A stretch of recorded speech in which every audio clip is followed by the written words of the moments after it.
This video will focus on insulation classes, specifically Class F and H, and how understanding their temperature limits can maximize motor longevity.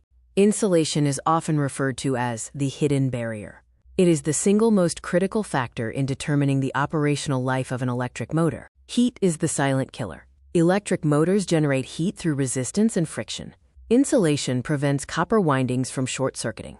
When heat exceeds limits, the insulation degrades chemically, causing thermal degradation, loss of dielectric strength, and a drastic reduction in service life.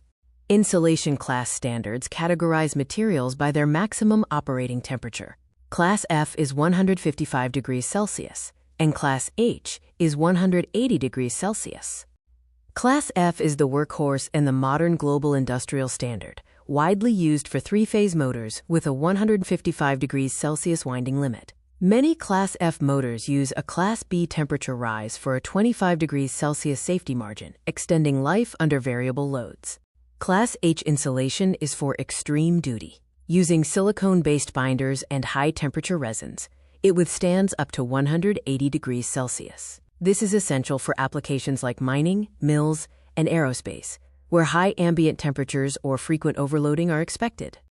The 10-degree rule, based on Arrhenius's law, states that running a motor 10 degrees Celsius above its limit halves its insulation life. Conversely, operating 10 degrees Celsius below the limit can double the life expectancy of the windings.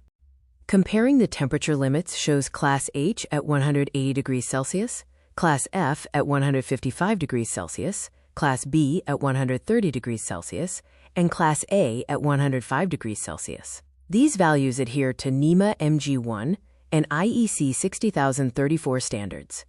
When selecting an insulation class, consider ambient temperature, as standard motors are rated for 40 degrees Celsius. Altitude also matters, as thin air cools less effectively. VFD usage is critical, requiring Class F or H due to voltage spikes that stress insulation. Thermal monitoring provides predictive health data. Engineers use infrared thermography and embedded RTDs to track insulation health in real time. Monitoring the thermal trend allows for predicting failures months in advance, reducing downtime. Field troubleshooting involves checking the nameplate for the insulation class mark and using a Megger test for material breakdown. Additionally, keep motors clean, as dust traps heat, and ensure the cooling fan is healthy, as a broken fan can quickly overheat the insulation.